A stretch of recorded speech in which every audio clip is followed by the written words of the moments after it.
बच्चेदानी की जब छत गिर जाती है, आपकी यूट्रोवैजाइनल प्रोलैप्स, उसकी जो अल्टीमेट ट्रीटमेंट होती है वो सर्जरी होती है, जो कि यूजुअली वजाइना के थ्रू या नीचे से कर दी जाती है, क्योंकि बच्चेदानी की छत गिरने की वजह से ऑलरेडी जो है बच्चेदानी नीचे हैंग हो जाती है, तो उसको नीचे से निकालना कंपैरेटिवली ज़्यादा आसान होता है। और अगर हम नीचे से वो सर्जरी करते हैं तो रिकरेंस का चांस भी कम होता है, वॉल प्रोलैप्स या उसकी जो रिमेनिंग छत है उसके गिरने का चांस भी कम से कम होता है।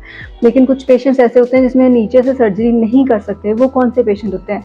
नंबर 1 वो पेशेंट जिनकी यूट्रस का साइज़ बड़ा हो, यानी कि 12 सेंटीमीटर से ऊपर साइज़ है, तो नीचे से ये सर्जरी पॉसिबल नहीं है। दूसरे नंबर पे वो पेशेंट्स होते हैं जिनकी सर्जरीज हो चुकी हैं मल्टीपल टाइम, बड़े ऑपरेशन से बच्चे पैदा हुए हैं, उनमें हम ऑप्ट नहीं कर सकते। तीसरे नंबर पे वो पेशेंट जिनको एंडोमेट्रियोसिस डायग्नोस हुआ हुआ है, कोई इन्फेक्शन डायग्नोस हुआ हुआ है, पीआईडी है, उसमें हम ये नहीं कर सकते।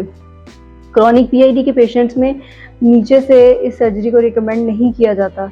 इसके अलावा वो पेशेंट जिनको कोई किसी न किस्म की मैलिग्नेंसी या फिर कैंसर डायग्नोस हुआ है, उसमें भी ये प्रोसीजर हम नीचे से नहीं कर सकते, क्योंकि अगर अल्लाह ना करे कैंसर है तो हमें प्रॉपर कैविटी खोल के उसकी एक्सटेंट और उसकी सारा वो स्टेजिंग वगैरह वो करनी होती है, और उसमें हमने सर्जरी एक्सटेंसिव किस्म की करनी होती है, इसलिए पॉसिबल नहीं होता कि इस सर्जरी को हम नीचे से करें।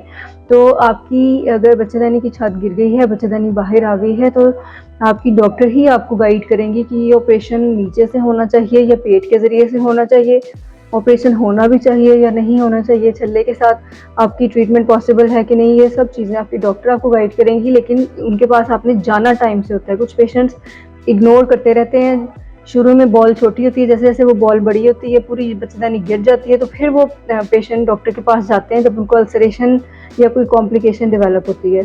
तो इसलिए अगर आपको जैसे हैवीनेस फील होना शुरू हो, डॉक्टर के पास जाएँ, ताकि वो आपको एक्सरसाइजेज़ और रिंग प्रेसरीज तक ही रखें, और उसी के साथ आपकी जो ट्रीटमेंट है वो हो जाए, बजाय किसी मेजर सर्जरी के बगैर।